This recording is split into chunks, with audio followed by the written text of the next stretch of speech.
Kamusta mga kaibigan? Nandito na naman tayo sa isang napakagandang pag-aaral ng salita ng Diyos. Sa programang ito ay ating sasagutin ang inyong makatanungan kagaya na lamang ng ano nga ba ang sikreto sa seguridad at pinansyal na prosperidad at paano ba mapapasa atin ang biyaya ng Diyos. Lahat ng yan dito lang sa Mysteries of Prophecy. Ako si Kevin Pingol. Ako naman po si Jessa Lupingol. At kami ang inyong mga tagapagsalita sa programang ito. Atin pong i-review ang ating pinag-aralan sa ating nakaraang seminar, sa ating nakaraang episode, should I say, ating tinalakay, Revelations, Woman on the Moon. Umpisahan natin. Question Ayon number sa 1. Biblia, may ilang tunay na pananampalataya lamang. Question number 2. Oh, sumagot na agad. Ang sagot ay isa. Ayan. Question number 2, Sir Jasalo. Ayan. Tama o mali, ang pinakamainam na paraan upang mahanap ang tunay na iglesia sa panahon ng katapusan ay ang pagtatanong sa ating ina, ama, at mga kamag-anak. Ano kayang sagot? Ang sagot ay mali. Yes. Sa pamamagitan lamang ng Biblia natin malalaman ang katotohanan. Question number 3. Number 3, ang tunay na iglesia ng Diyos ay mananampalataya kay Jesus, susunod sa kautusan, at tinuturo ang Biblia. Ang sagot, Brother Kevin, ay? Tama. Question number 4. Number 4. Ayon sa Apokalipsis 12, ang tunay na iglesia ay katulad ng sa panahon ng mga apostoles. Itinuturo at ginagawa nito ang mga itinuturo at ginagawa ni Jesus at ng kanyang mga tagasunod. Ang sagot ay tama. Question number 5. Ayon sa Diyos, ang kanyang nalabing iglesia ay ipangangaral ang walang hanggang magandang balita sa buong sanlibutan. Ano ang dalawang iglesia na nangangaral sa buong sanlibutan? Ano ang inyong sagot? It's Catholic Church and the Seventh-day Adventist Church. Itong dalawang iglesia na ito ay ating makikita sa iba't ibang bahagi ng mundo. Muli, welcome sa ating nagpapatuloy na programa. Kung hindi nyo po nakita ang ating nakaraan na episode, bisitahin nyo lang po ang website www.amazingfactsphilippines.org. Kung meron po kayong katanungan, pwede nyo rin pong ilagay sa question form na makikita din doon sa website.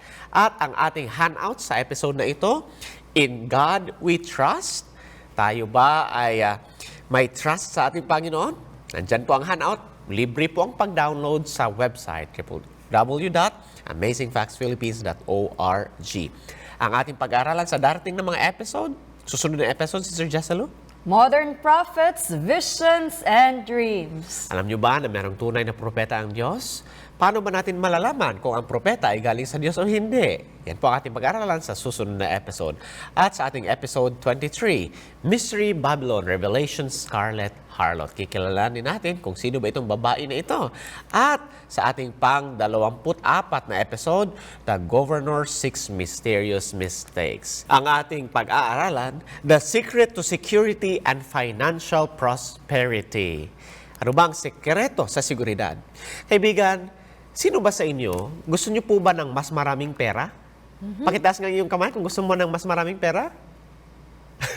Gusto po natin ng mas maraming pera, hindi po ba? Pero nga nagsasabi kung sino man daw hindi nagtaas ng kamay, sinungaling daw. Kaibigan, wala naman pong masama. Hindi naman pong masama na maging mayaman.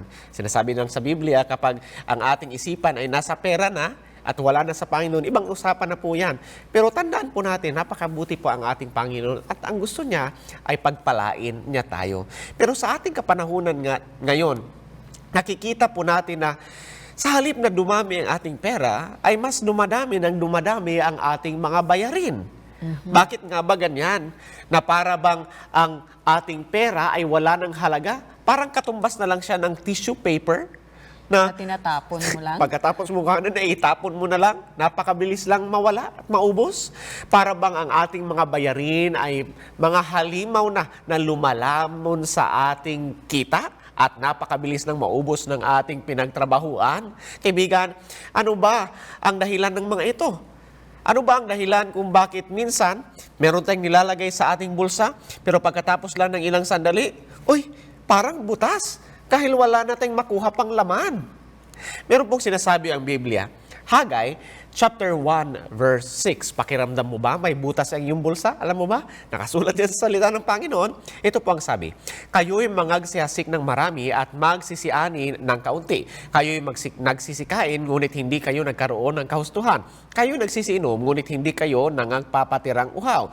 Kayo'y nangananamit, ngunit walang mainit. At yaong kumikita ng mga pinag-arawan ay kumikita ng mga pinag-arawan upang ilagay sa supot na may mga butas.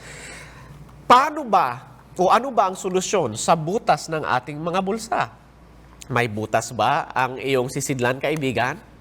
Alam niyo po, ang Panginoon ay merong sikreto na dapat nating malaman para ma-solve na ang ating problema. Ang sekreto sa seguridad at pinansyal na yaman ay ating matatagpuan sa salita ng Diyos. Dito nga po, ating babalikan ang isang istorya sa Biblia patungkol kay Jacob. Kilala po ba ninyo si Jacob? Si Jacob po ay isa sa anak ni Isaac. Meron siyang kapatid na si Esau. Ang nangyari nga lang ay nilinlang niya ang kanyang ama. Nilinlang niya ang kanyang ama na si Isaac. Supposedly kasi si Esau yung magmamana ng yung may birthright, sabi sa Biblia. Nga lang nangyari, nilinlang niya ang kanyang ama, kaya napasa kanya tuloy. At galit na galit ang kanyang kapatid sa kanya at gusto siyang patayin ng kanyang kapatid. At dahil sa kanyang takot, siya ay gustong tumakas, siya ay lumayo sa kanilang bahay. Alam niyo po, noong unang kapanahonan, mayaman ang kanilang pamilya. Nga lang sa kanyang pagmamadali, sino ba naman mag-iisip na magdala pa ng pera kapag gusto mo ng makaligtas? Buhay mo na ang kapalit, kaya madali siyang lumayas. Susundan po natin kung ano nangyari sa kanya. Babasahin po natin Genesis chapter 28 verses 11 to 15. Sabi ng salita ng Diyos, at dumating sa isang dako at nagparaan ng buong gabi roon, sapagkat lumubog na ang araw at kumuha ng isa sa mga bato sa dakong yaon at inilagay sa kanyang ulunan at nahiga sa dakong yaon upang matulog. Kawawa naman si Jacob. Hindi man lang siya nakatulog sa isang 5-star hotel. Paano ba naman? Wala siyang nabitbit na pera. At ang una niya tuloy, bato na lang. Nasubukan niyo na po ba mag-una ng bato? Hindi pa? Mas mayaman pa pala kayo kay Jacob sa sitwasyon na ngayon. Yes. Pero mga kaibigan, may mabuting nangyari sa kanya habang siya ay nag-uuna ng bato.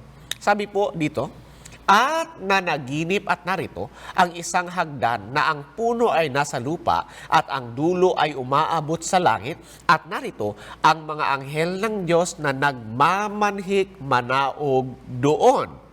Habang siya ay nag-uunan ng bato sa kanyang pagtulog, siya ay nanaginip. Nakita niya ang isang hagdan na galing dito sa lupa, umaabot doon sa langit at nagmanhik manaog ang mga anghel doon.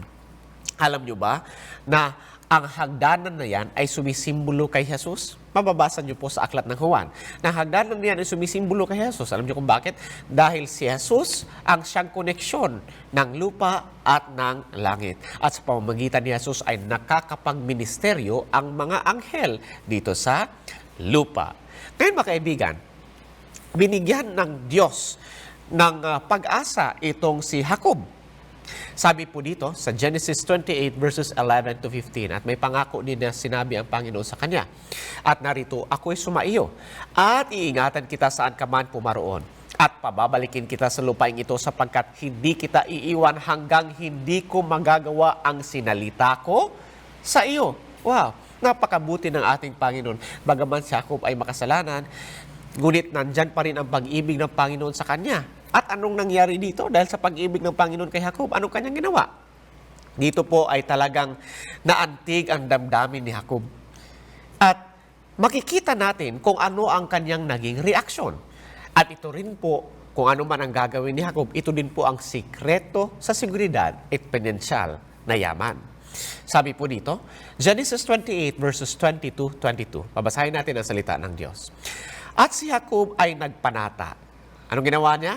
Nagpanata na sinasabi, kung sasaakin ang Diyos at ako'y iingatan sa daang ito na aking nilalakaran at ako'y bibigyan ng tinapay na makakain at damit na maisusuot. Anong pangako niya? Na anupat ako'y makababalik na payapa sa bahay ng aking ama ay ang Panginoon nga ang magiging aking Diyos. At ang batong ito na aking itinayo na pinakaalaala ay magiging bahay ng Diyos. At sa lahat na ibigay mo sa akin ay, ito yung pangako, walang pagsalang, ang 10 bahagi ay ibibigay ko sa iyo. Namanata si Jacob na ibibigay niya sa Diyos ang 10 bahagi ng lahat ng ibibigay ng Diyos sa kanya. Kaibigan, tanong, sa puntong ito, may pera ba si Jacob? Wala. Wala. Wala siyang dalang pera. Pero nangako siya sa Panginoon na kung ano man ang kanyang matatanggap, isa sa bawat 10 ay ibabalik niya sa Diyos. At ito din po ang sekreto sa seguridad at pinansyal na yaman. Ang pagbabalik ng 10. At dito po mga kaibigan, nanggaling ang ating prinsipyo sa pag-iikapo. At alam nyo ba, pinagpala kaya ng Diyos si Jacob? Sir Jasol, pinagpala ba siya ng Yes. Diyos? Yes, sa katunayan, naging napakayaman ni Jacob sa kanyang lugar. At pwede ngang ihalintulad natin siya kay Bill Gates sa kapanahunan natin ngayon o di kaya kay Jeff Bezos. Siya ang naging pinakamayaman, mga kaibigan. Kaya nga, labis ang pagpapala ng Panginoon. Basta lang ginagawa natin ang ating katungkulan para sa Kanya. Tandaan po natin, mayroong talata sa Biblia. Sabi po sa Proverbs chapter 10 verse 22, ang pagpapala ng Panginoon ay nagpapayaman at hindi niya idinagdag ang kapanglawan. Yan ang sabi ng salita ng Diyos. Kapag tayo ay nagsauli na kung ano ang para sa Diyos, tayo ay biyayaan ng ating Panginoon. Gusto mo ba ng magkaroon ng kasaganaan sa iyong buhay? Gusto ko. Yes. Gusto po natin na matanggap natin ang pagpapala ng ating Panginoon. Paano ba mapapasa ating pagpapala ng Diyos? Ito ay matutuklasan natin ang sekreto po dito. Ngayon, patungkol po sa tithe, babasahin natin Leviticus 27 verse 30, Brother Kevin. Basahin natin. Makikita natin dyan po sa talatang yan, makikita natin yung patungkol sa ikapo. Although nabasa na natin yon patungkol sa kwento ni Jacob, pero marami pang talata sa Biblia ang patungkol sa ikapo. Tandaan po natin, ang ikapo ay 10% ng anuman na biyaya na binigay ng Diyos sa atin. And At by the sabi way, dito, yes, by the way po, sa Leviticus 27 verse 30, sabi dyan, at lahat na 10 bahagi ng lupain, maging binhi ng lupa o sa bunga ng punong kahoy ay sa Panginoon, maging banal sa Panginoon. Dito natin mababasa na ang ikapo pala ay banal.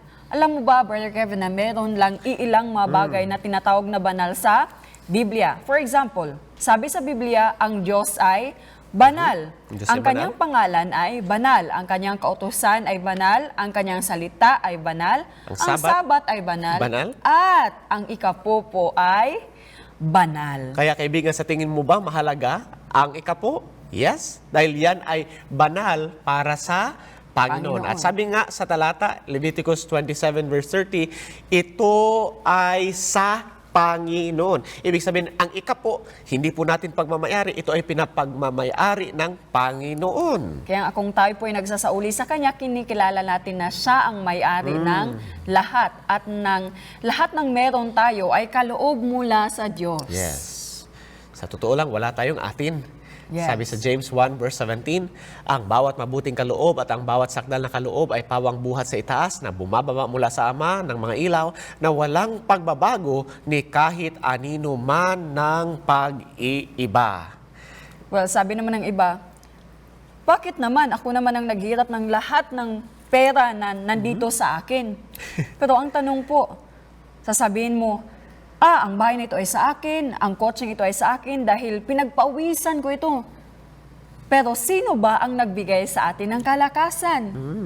Walang iba. Walang iba po ang ating Panginoon. Sabi nga sa Deuteronomy chapter 8 verse 18, kundi iyong aalahanin ang Panginoon mong Diyos sapagkat Siya ang nagbigay sa iyo ng kapangyarihan upang magkaroon ka ng kayamanan. Ang Diyos ang nagbigay sa atin ng lahat ng meron tayo, Brother Kevin. Wala tayong sa atin.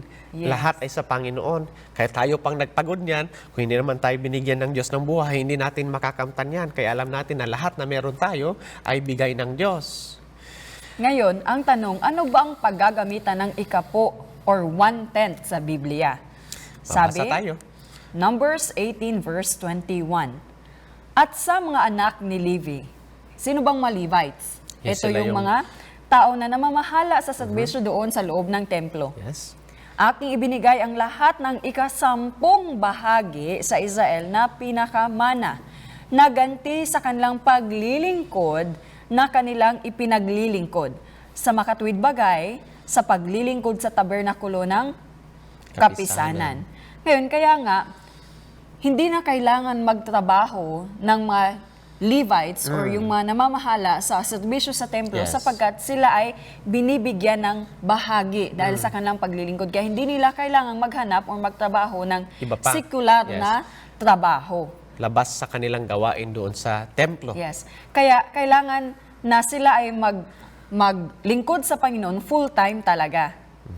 At alam niyo po ba, itong panukala na ito ay nagpatuloy kahit pa sa kapanahunan ng mga apostoles, kahit pa sa kapanahunan nila Pablo. Yes. Yes, mababasa po natin sa unang Korinto, versikulo 9, Kapitulo 9, versikulo 13 at 14. Babasahin ko, Brother Kevin. meron kasi ibang mga tao sa Jerusalem, sinasabi nila, ang pag-iikapo daw ay sa lumang tipan lang. Pero hindi.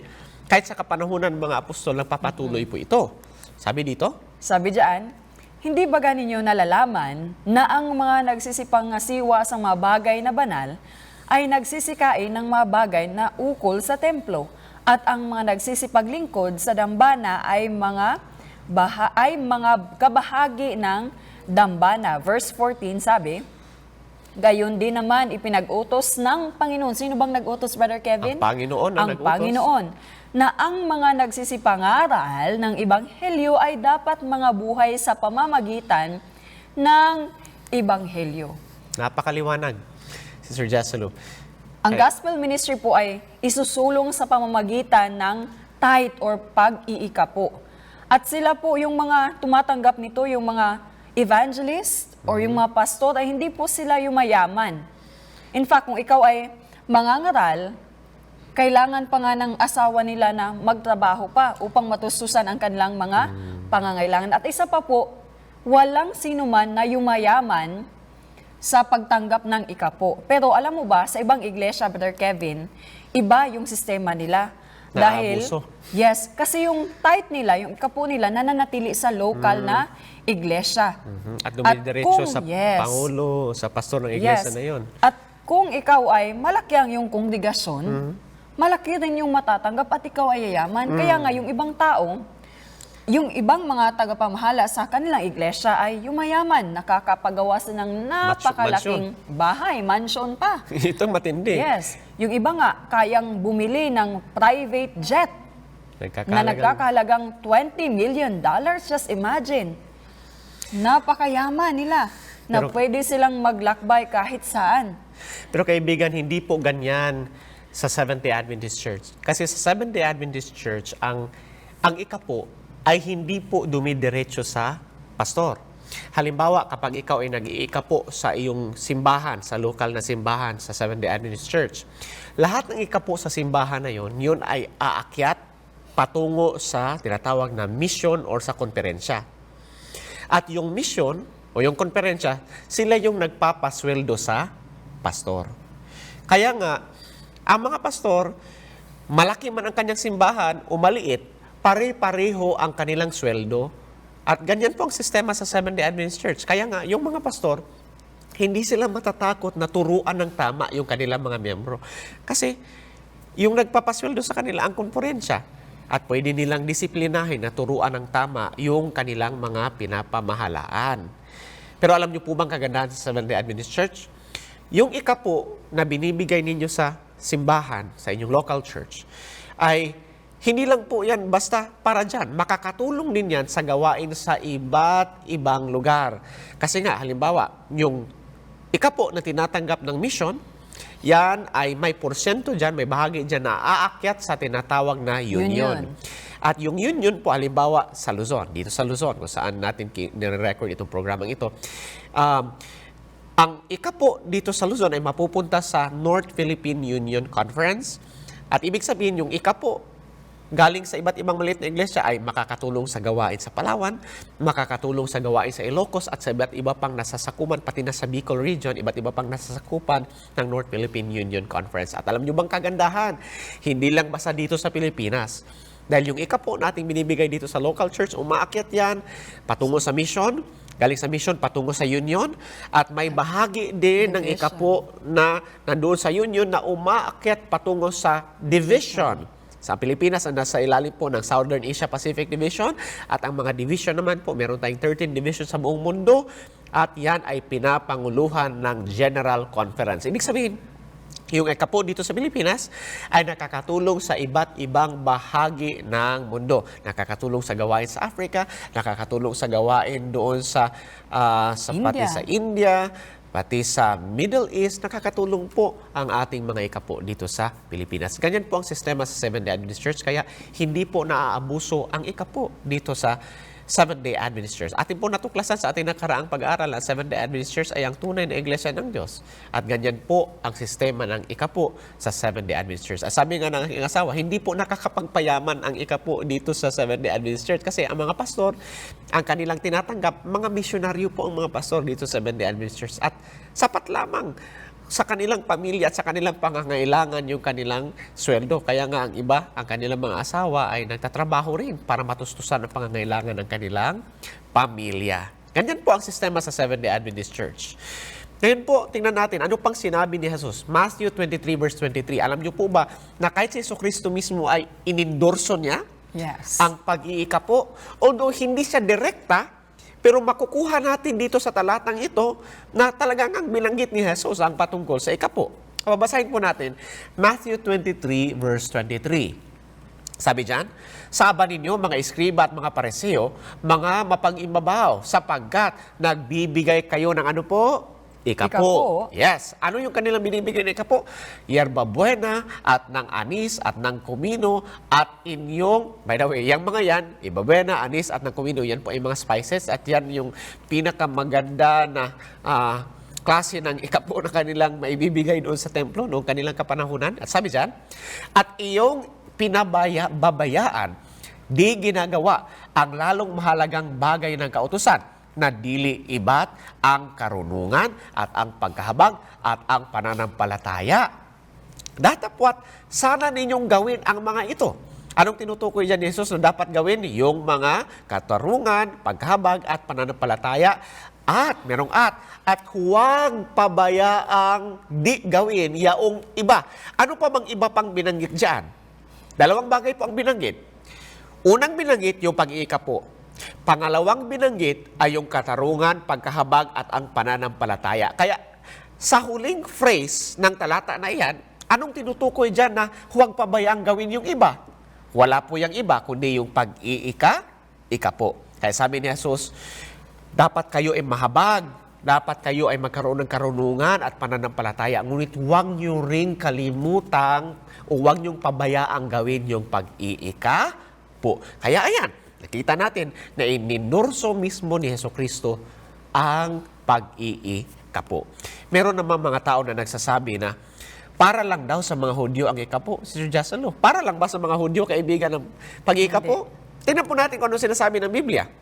Babasahin natin ha. Tingnan nyo po mabuti sa screen. Babasahin ko po ng malakas. Sabi dyan, Leviticus 27 verse 30. At lahat na ikasampung bahagi ng Hudyo, maging sa binhi ng Hudyo o sa bunga ng mga Hudyo ay sa Panginoon, maging banal sa Panginoon. Yan ba sinabi ng salita ng Diyos? Hindi. Hindi po ganyan ang sinabi ng salita ng Diyos. Ano bang tama? Basahin ko uli ha. Sabayan niyo po ako sa pagbasa. Sabay-sabay tayo, Sir Jasalo. At lahat na ikasampung bahagi ng lupain, maging sa binhi ng lupain o sa bunga ng punong kahoy ay sa Panginoon. Maging banal sa Panginoon. Ayan. Para lang ba sa mga Hudyo ang ikapo? Hindi. Para po ito sa lahat. Para po sa lahat ng mga tao, mga kaibigan, yan po ang ikapo. Ang ikapo po, hindi po natin yan binibigay sa Diyos. Ang ikapo ay ating sinasa uli. Kasi sino bang nagmamayari ng ikapo? ang Diyos. Hindi po natin ito pagmamayari. Kaya ang pag-iikap po ay pagsasauli pa lang. Kapag nag-iikap po tayo, hindi pa tayo nakakapagbigay sa Diyos kasi siya na, in the first place, ang nagmamay-ari niyan. Ngayon mga kaibigan, siguro ikaw ay nakakapag-isip, nako, hindi ako nakakapagbigay ng ikapo. Kaya nga pinapaalam sa iyo ng Diyos ang katotohanan ngayon. At may blessing siya sa iyo kapag gagampanan mo ang iyong katungkulan. Proverbs 10 verse 22, ang pagpapala ng Panginoon ay nagpapayaman at hindi niya idadagdag ang kapanglawan. Gaano ba kahalaga ang pagsasauli ng ikapo? Kaibigan, marami po tayong natututunan sa ating pag-aaral. Pero tanong, mahalaga ba ang pagsasauli ng ikapo? Alam po natin na ang pag-ikapo ay banal. Alam po natin na ang pag-ikapo, yan ay ipinangako ni Jacob at merong pagpapala na ibinibigay ang Diyos. Pero gaano ba talaga ito kahalaga? Sasagutin natin ang tanong na yan pagkatapos ng ilang sandali.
Nagbabalik tayo sa Mysteries of Prophecy. Ang ating tinatalakay, Revelation Secret to Security and Financial Prosperity.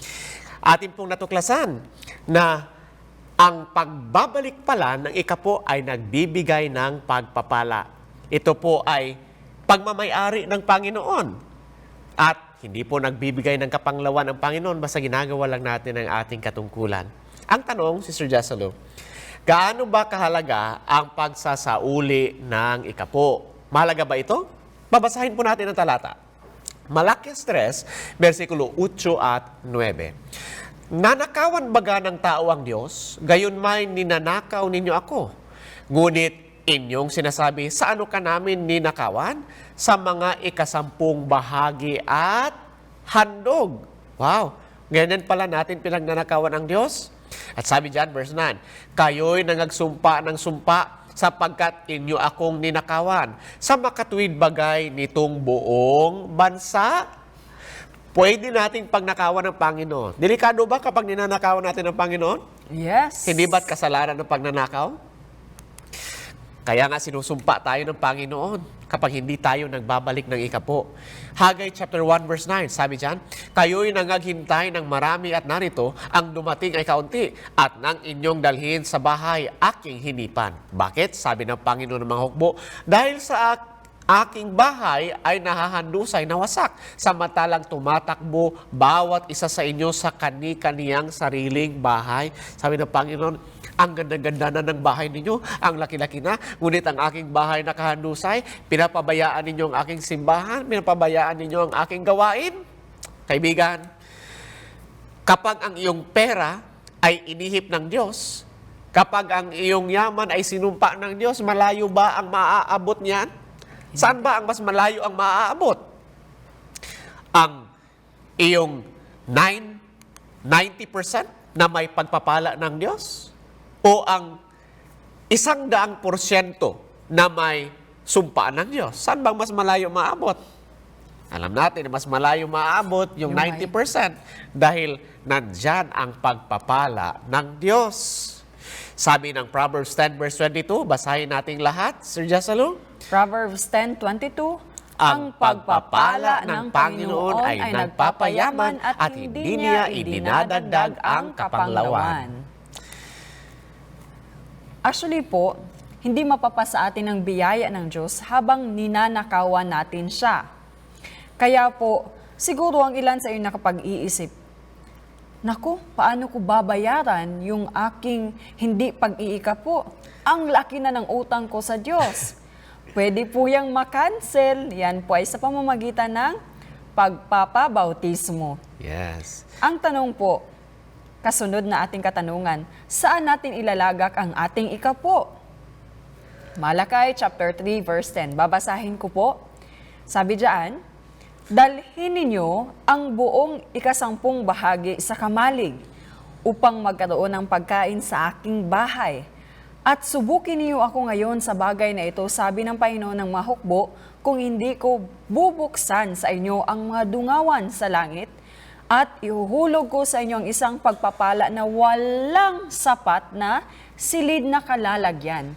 Saan ba yung bahay ng Panginoon? Ano bang bahay ng Panginoon, Brother Kevin? Alam natin ang bahay ng Panginoon ay ang iglesia. Ang tanong, may tunay ba na iglesia ang Diyos? Yes. Alam natin na may tunay na iglesia ang Diyos, kaya dapat nating isauli ang ikapo sa iglesia. At anong gagawin? Bubuksan ng Panginoon ang kanyang pagpapala.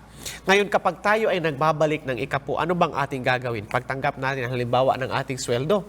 Ano bang ating unahin? Unahin ba nating kuhanin yung ating, pambayad sa tubig, pangbayad sa kuryente, pangbayad ng tuition, tapos yun bang natira, yun na lang ang ating kukuhanan ng ikapo? Ganun ba dapat? Hindi. Sino ba dapat ang mauna? Dapat mauuna po ang Diyos. Sabi sa Matthew 6 verse 33, datapwat hanapin muna ninyo ang kanyang kaharian at ang kanyang katuwiran, at ang lahat ng mga bagay na ito ay pawang idaragdag sa inyo. Kaibigan, unahin natin ang Panginoon at makakapagtiwala tayo na gagawin ng Panginoon ang kanyang pangako. Idadagdag na lang ng Panginoon ang lahat sa iyo. Basta unahin lang natin siya. Sabi nga rin sa Malakay chapter 3 verse 11, at aking sasawayin ang mananakmal dahil sa inyo, at hindi niya sisirain ang mga bunga sa inyong lupa, ni malalagasan man ng bunga sa di panahon ang inyong puno ng uba sa parang, sabi ng Panginoon ng mga hukbo. Kita natin dito na iingatan din ng Panginoon ang ating mga pananim. Kung ikaw ay mambubukid, iingatan ng Panginoon ang iyong mga pananim. Siguro kung ikaw ay nagtatrabaho sa syudad, ingatan ng Panginoon ang iyong trabaho o di kaya ang iyong negosyo. Merong kwento si Sir Jasalu patungkol sa isang mambubukid. Siya ay masugid. Kada Sabat ay nagbabalik siya ng kanyang ikapo. Pero ang nangyari, inatake ng balang bang tawag doon, yung locust. Inatake ng locust yung kanyang mga pananim. At syempre, naubos yung kanyang pananim. Nagtanong yung kanyang kapitbahay na magsasaka din, kaibigan, akala ko ba kapag ikaw ay magsasauli ng ikapo ay poprotektahan ng Panginoon ang iyong pananim? Pero nang nangyayari, bakit kinain ng mga insekto ang iyong pananim? Can imagine, napakamot siya. At sabi niya, kaibigan, alam mo, hindi ko alam. Ang alam ko lang, itong bukirin na ito ay pagmamayari ng Panginoon. At yung mga insektong yon, sila ay pagmamayari ng Panginoon. Kung gusto niyong pakainin ng kanyang mga insekto sa kanyang bukirin, bahala siya. Anong gusto niyang gawin?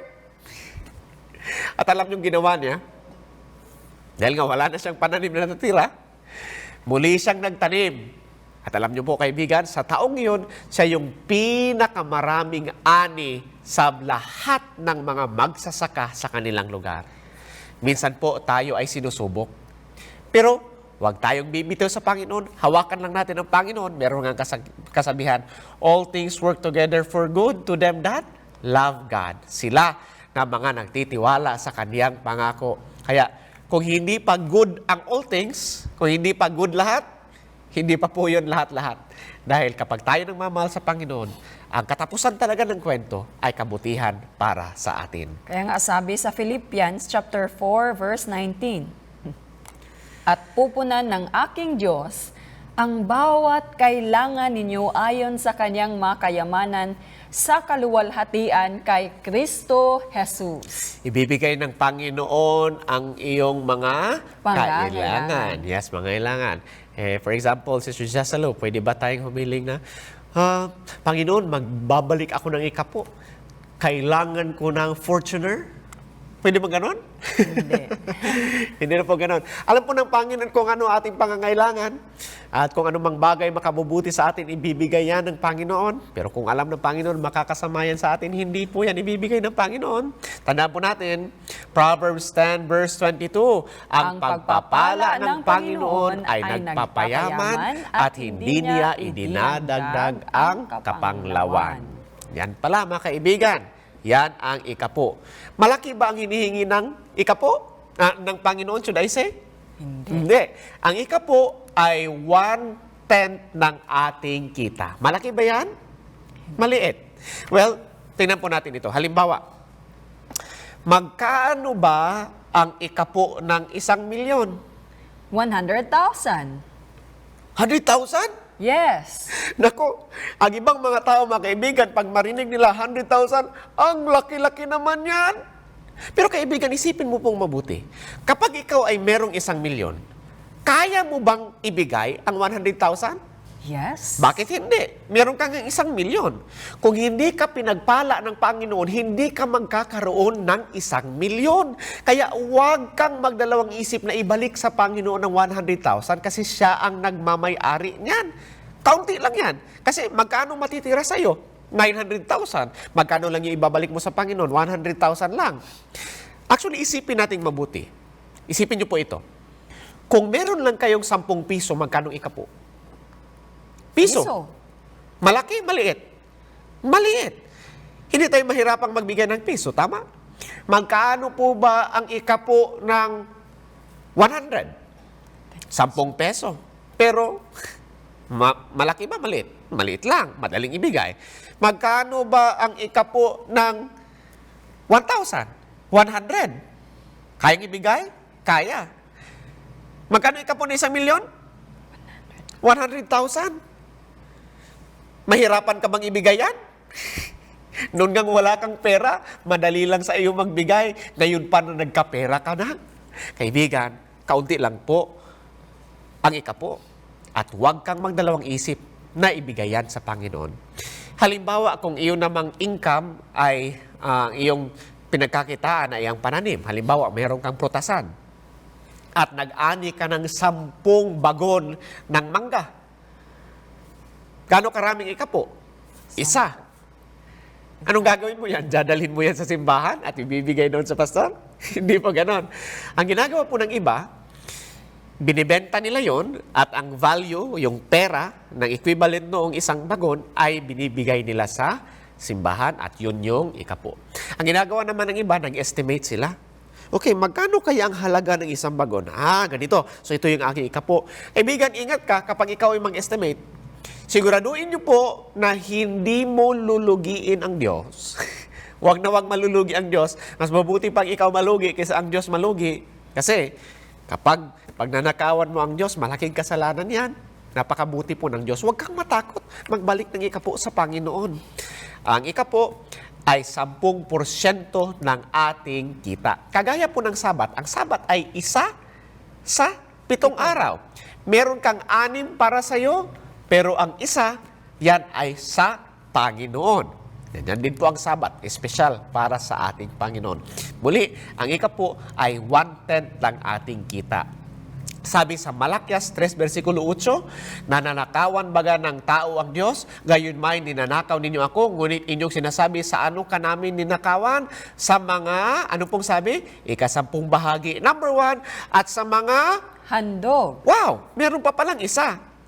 Pwede natin pagnakawan ng Diyos at least sa 2 paraan ayon sa Malakias 3 versikulo 8. Kapag hindi tayo nagbabalik ng ika-po at kapag hindi tayo nagbibigay ng handog. Tandaan niyo po, ang pag-iika-po, kapag nag-iika-po tayo, hindi pa tayo nakakapagbigay sa Diyos. Kasi pagmamayari na yon. Kung gusto nating magbigay sa Diyos, yun ay sa pamamagitan ng mga handog. At sabi ng Diyos, huwag niyo akong pagnakawan. Nananakawan natin ang Diyos sa pamamagitan ng ika-po, hindi tayo nagsasauli at hindi tayo nagbibigay ng mga handog. Ngayon, pag-usapan po natin ang handog, ang pagbibigay ng handog. Ano ba ang prinsipyo sa pagbibigay ng handog? Unang prinsipyo, magbigay na walang pagdadamot. Huwag po nating pagdamutan ng Diyos kapag tayo ay nagbibigay. Babasahin niyo po ang Lucas 21 verses 1 to 4. Meron po diyang kwento patungkol sa isang dukha. Naghulog siya ng kanyang pera doon sa templo. Kaunti lang, kusing yung kanyang hinulog. At sabi ni Jesus, siya yung pinakamalaki ang ibinigay. Sabi ng mga alagad, Panginoon, paano ganun? Ang liit lang yung binigay na. Pero sabi ni Jesus, kasi yung kanyang binigay, yun na lang yung natitira sa kanya. Meron nga kasabihan, ang halaga ng ating kaloob sa Diyos ay hindi kung magkaano ang ating ibinigay. Ngunit kung gaano na lang ang natitira sa atin pagkatapos nating magbigay. Kaibigan, magbigay ka na walang pagdadamot. Yung iba, kapag nagbibigay sila ng kanilang handog, yung mga tumutunog na lang, yung mga sintimo, yung nilalagay sa handog. Hindi po dapat ganyan. Magbigay po tayo ng walang pagdadamot. Meron pang isang prinsipyo, kaibigan, magbigay ka ayon sa iyong kita o gagawin ng Diyos ang iyong kita na ayon sa iyong pagbibigay. Gusto mo bang pagpalain ng Diyos? Magbigay ka. At ikaw ay bibigyan ng Panginoon. Sabi nga sa Lucas 6, versikulo 38, mangagbigay kayo at kayo'y bibigyan, takal na mabuti, pikpik, liglig, at umaapaw ay ibibigay nila sa inyong kandungan, sapagkat sa panukat na iyong isukat ay doon kayo muling susukatin. Paano mo ba sinusukat ang Panginoon? Magbigay ka po, maging mapagbigay, at huwag tayong magdanamot. Pamilyar po ba tayo sa Dead Sea? Ano bang meron dyan sa Dead Sea? Ang Dead Sea ay isang napakaalat na tubig. At siya ay patay dahil nga walang kahit anumang buhay ang nandyan. At least walang mga isda na nabubuhay sa Dead Sea dahil sa sobrang dami ng asin. Kasi ano bang nangyayari sa Dead Sea, Sister Jessalo? Ang Dead Sea ay Siya ang tumatanggap ng lahat ng mga tubig sa iba't ibang bahagi po ng Middle East, that part. yes. Tinatanggap lang siya ng tanggap. Tumatanggap siya ng tubig galing sa Jordan River at iba't iba pang mga maliliit na mga ilog. Pero hindi siya nagbibigay. Kaya nangyayari tuloy na iipon sa kanya ang asin. Kaya siya ay umaalat ng umaalat. Ayaw mo pong maging maalat ang iyong buhay. Kasi kapag maalat ikaw, wala pong tao. Kapag naging maalat tayo, walang tao na mabubuhay sa ating paligid. Kaya iwasan natin ang pagiging makasarili. Sabi sa Proverbs 10:22, basahin po natin lahat. 1, 2, 3, go. Ang pagpapala ng Panginoon ay nagpapayaman at hindi niya idadagdag ang kapanglawan. Kung pinagmamay-ari na ng Diyos ang lahat, isa pang tanong, bakit niya kinakailangan ang aking pera? Naisipan niyo bang magtanong ng ganyan habang kayo ay nakikinig? Kung pinagmamayari ng Panginoon ang lahat, bakit niya pa kailangan ng aking pera? Actually, mali ang tanong eh. Mali. In the first place, hindi natin pera ang kung anumang hawak natin ngayon. Yan ay pagmamay-ari ng Panginoon. Actually, in reality, Hindi pera yung kailangan ng Panginoon eh. Bakit niya ba itinayo itong ordinansa na ito? Bakit niya ba ito ipinag-utos yung patungkol sa ikapo at pagbibigay ng handog? Bakit nga ba, Sister Jocelyn? Upang tulungan tayo, Brother Kevin, upang mamatay ang ating pagiging makasarili. Kaya nga po, sabi ng Panginoon, gusto niya na ibigay natin ang ating, hindi lang yung pera, hindi lang yung isasauli natin yung pera, kundi yung ating puso ay ibigay po natin sa ating Panginoon. Kaya kung tayo po'y magbibigay or magsasauli sa Panginoon, gawin po natin ng sa hindi pagdadamot. Yes. Kapag tayo ay nagbibigay sa Panginoon, nababawasan ang ating pagiging makasarili. Kasi kapag tanggap lang tayo ng tanggap, puro sa atin eh. Pero kapag nagbibigay tayo, naglalabas tayo ng naglalabas at nababawasan ang ating pagiging makasarili. Ikalawang prinsipyo po, ang dahilan sa pagbibigay ng handog ay magbigay na masaya. Kapag tayo pinagbibigay ng handog, kailan po tayong magbigay na masaya. Ayon nga po sa 2 Corinthians chapter 9 verse 6 and 7, datapwat sinasabi ko, ang naghahasik ng bahagya na ay mag-aani ay datapwat sinasabi ko, ang naghahasik ng bahagya Ay ay mag-aani namang bahagya na. At ang naghahasik na sagana ay mag-aani namang sagana. Verse 7, magbigay ang bawat isa ayon sa ipinasya ng kanyang puso. Huwag mabigat sa loob o dahil sa kailangan, sapagkat iniibig ng Diyos ang nagbibigay ng masaya.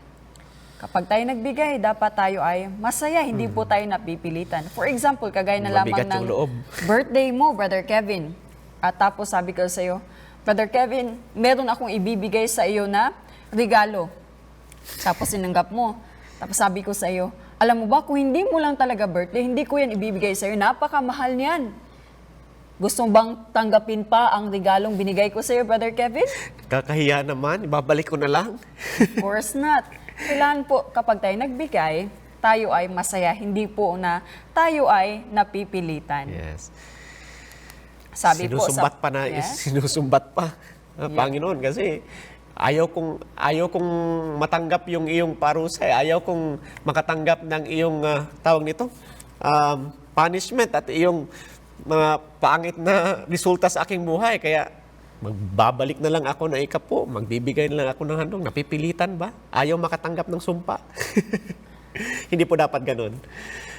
Proverbs 11 verse 24 po nagsasabi, may nagsasabog at tumutubo pa, at may humahawak naman ng higit pa kaysa karampatan. Ngunit nauuwi lamang sa pangangailangan. Ang kaluluwang mapagbigay ay tataba, at siyang dumidilig ay madidilig din. Kaya nga kaibigan, huwag tayo magdalawang isip na magbalik na ikapo at magbigay ng mga handog. At magbigay tayo ng masaya. Sabi sa Matthew 6:19 and 21, huwag kayong magagtipon ng mga kayamanan sa lupa, na dito'y sumisira ang tanga at ang kalawang, at dito'y nangahuhukay at nagsisipagnakaw ang mga magnanakaw. Marami pong mga tao ang kanilang yaman, dito lang nila nilalagay sa lupa.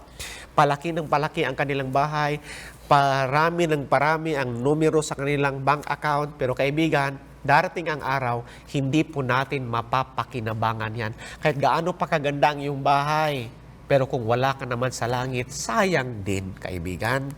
Ang puso, alam mo ba, Brother Kevin, ang ating puso at ang ating bulsa ay magkalapit sa isa't isa. Meron ngang nagsasabi na ang pinakasensitibo daw na nerve sa katawan ay ang nerve na konektado sa ating bulsa. Kasi nga, napakasensitibo niya. Kapag pinag-usapan na yung pera, ang tagal mag-isip. Pag pinag-usapan na yung pera, parang masyadong sensitibo. Sabi sa Matthew 16, ito po yung karugtong ng talata, sapagkat kung saan naroon ang iyong puso, doon naman duroon ang iyong, kung saan naroon ang iyong kayamanan, should I say, doon naman duroon ang iyong puso. Kaibigan, nasaan ba ang iyong yaman? Yes. Kung nasaan po ang iyong yaman, nandoon din po ang iyong puso. Pero alam nyo ba, ang kabaligtaran yan, Totoo din, kung nasaan ang iyong puso, nandoon din ang iyong yaman. Halimbawa na lang, merong mga tao na ang kanilang puso ay nasa kanilang Tahanan. Ayan. Meron namang iba, ang kanang puso ay nasa kanilang sasakyan. kaya upgrade ng sasakyan. Yes. Meron namang iba, ang kanilang puso ay nasa kanilang mga anak. Mga apo nila. Kaya Yes. lalong-lalo na yung mga lola. Pag dumating na yung apo, nako, ang bilis lumabas ng pera. Nalala niyo po, yung lola ninyo, yung mga lolo't lola dyan na nakatingin. Di ba, ganyan ang ginagawa? Kasi nga, nasa mga apo yung puso. Kaya, mabilis maglabas ng pera. Meron namang iba, sa kanilang nobya. Kanila nang ilalabas lahat ng kanilang pera para i-date lang at bigyan ng bulaklak yung kanilang nobya. May mga kalalakihan, kapag pinag-usapan na ang kanilang sinisinta habang nagliligawan pa, Sir Jasolo, ginagawa, ayan, darling, gusto mo ba yan? Tumingin pa lang, tinanong na, gusto mo ba? Tapos bibilhin agad, tapos magtatanong, may gusto ka pa bang iba? Pero kapag nakasal na, pagkatapos ng magsama, ang hirap na maglabas ng pera. Magtanong yung asawa, darling, sweldo mo naman, di ba? Bayaran natin to. Tapos sasabihin, kabibigay ko lang sa'yo ng pera. Kaibigan, ano bang nawala? Pera bang nawala? Anong nawala? Hindi. Nawala ang Pagmamahal. Kung nandyan ang puso, nandoon din ang yaman. Kaya in reality, hindi pera ang hinihiling ng Panginoon eh. ang ating puso. Ang hinihiling ng Panginoon ay ating puso. Ayon nga sa Matthew 6 verse 21. Basahin nga natin ulit mga kaibigan, sabay-sabay. Sapagkat kung saan naroon ang iyong kayamanan, ay doon naman duroon ang iyong puso. Kung nasa Panginoon ang ating puso, nandoon din ang ating yaman. At isa pa, kung ating puso ay nasa gawain ng Panginoon, nandun din ang ating ikapo, Brother Kevin. Yes. Kaya nga, kaibigan, ang totoong tanong, nasa Panginoon ba ang iyong puso? Kung nasa Kanya ang iyong puso, hindi ka mahihirapan na gawin ang Kanyang inuutos. Ang pag-iikapo at ang pagbibigay ng handog. Kung nasa Panginoon ang iyong puso, gagawin mo ang lahat para matulungan lang ang gawain ng Panginoon upang sa lalong madaling panahon, bumalik na si Jesus at sama-sama tayong sasalubong sa Kanya. Tandaan niyo po, ang ikapo ay isa sa uli natin sa Panginoon. Ito ay pinagmamay-ari ng Panginoon. At kung gusto nating magbigay sa Panginoon, yun ay sa pamamagitan ng handog. Sa Seventh-day Adventist Church, by the way, magkaiba po ang nilalagyan ng ikapo at ng handog. Yung ikapo, nilalagay sa sobre at nilalagay doon yung nilalagay na siya ay ikapo. At yun ang mga handog, pwedeng direkta yun ihulog doon sa offering bag o pwede rin ilagay doon sa sobre, basta lang i-indicate na yan ay ikapo at yan ay para sa mga handog. At pwede kang ilagay doon kung ano-anong programa ang gusto mong tulungan. Tandaan, Proverbs 10 verse 22. Basahin po natin lahat, sabay-sabay. 1, 2, 3, go! Ang pagpapala ng Panginoon ay nagpapayaman at hindi niya idinadagdag ang kapanglawan. Sinasabi ni Jesus, kaibigan, anak ko, ibigay mo sa akin ang iyong puso at malugod ang iyong mga mata sa aking daan. Gaano ba kalaki ang ibinigay ni Jesus para sa iyo? Sabi sa Proverbs 23 verse 26, ibigay mo sa akin ang iyong puso. Kaibigan, na kay Jesus ba ang iyong puso? Kung na kay Jesus ang iyong puso, ang iyong mga mata ay nasa kanyang daan. Kaibigan, nagpapasalamat ka ba sa katotohanan ng iyong nalaman ngayon? Sinasabi mo ba kay Jesus, Panginoon, ibinibigay ko sa iyo ang aking puso. Kaya tulungan mo ako, Panginoon, tulungan mo ako upang ako ay makapagbalik ng ikapo. Tulungan mo ako, Panginoon, upang ako ay makapagbigay ng handog, taos sa puso at masaya. Dahil nga, mahal kita. Yan ba ang sinasabi ng iyong puso, kaibigan? Gusto mong tuparin ang sinasabi ng Panginoon? Yes. Gusto mo ipakita ang iyong pagmamahal sa Kanya sa pamagitan ng pagbabalik na ikapo at pagbibigay ng handog? Kung yan sinasabi ng iyong puso, pwede mo ba ipakita yan sa pagtaas ng iyong kanang kamay? Nakikita ka ni Jesus at tutulungan ka niya. May pag-asa para sa iyo. Ang Diyos lahat ng ikapo ay sa Kanya. May pag-asa para sa iyo. Sa Panginoon, huwag ka lang mangdadaya. May pag-asa para sa iyo. Ang langit ay punong-puno ng biyaya, kaya may pag-asa kay Kristo para sa iyo. May pag-asa para sa iyo na sabay sa ikapoy handog binibigay. May pag-asa para sa iyo masayang naghahandog panalo sa buhay. May pag-asa para sa iyo pagmamahal kay Kristo ang motibong tunay. May pag-asa kay Kristo para sa iyo. Ang ating susunod na pag-aaralan sa susunod natin na episode, Modern Prophets, Visions and Dreams. Patuloy niyo po kaming samahan mga kaibigan. Paganda ng paganda ang ating tinatalakay. Manalangin po tayo bago tayo magtapos. Iyuko natin ating mga ulo. Ama naming nasa langit, maraming salamat. Patuloy niyo pong ginagabayan ang bawat isa sa amin sa marami niyo pong katotohanan. At sa episode na ito ay aming natutunan na patungkol sa ikapo at sa pagbibigay ng handog. Ama, patawarin niyo po kami kung hindi namin ito alam noon. Patawarin niyo po kami kung nakaligtaan namin ang pagbabalik ng ikapo at pagbibigay ng handog. Ama, tulungan niyo po kami. Ngayon na alam na namin ang katotohanan ito, tulungan niyo po kami upang aming magampanan ang aming katungkulan. Nais po namin ibigay sa Panginoong Hesus ang aming puso. Hawakan niyo po kami at tulungan niyo kami upang kami ay lalakad lamang ayon sa iyong kalooban. Pagpalain niyo po ang bawat isa sa amin, ibigay niyo po ang aming pangangailangan, bigyan niyo kami ng malulusog na pangangatawan. Ito po ang aming hinihiling. Sa pangalan ng Panginoong Hesukristo, na aming Diyos at tagapagligtas. Amen. Magkikita po tayo sa ating susunod na pag-aaral ng salita ng Diyos dito lamang sa Mysteries of Prophecy.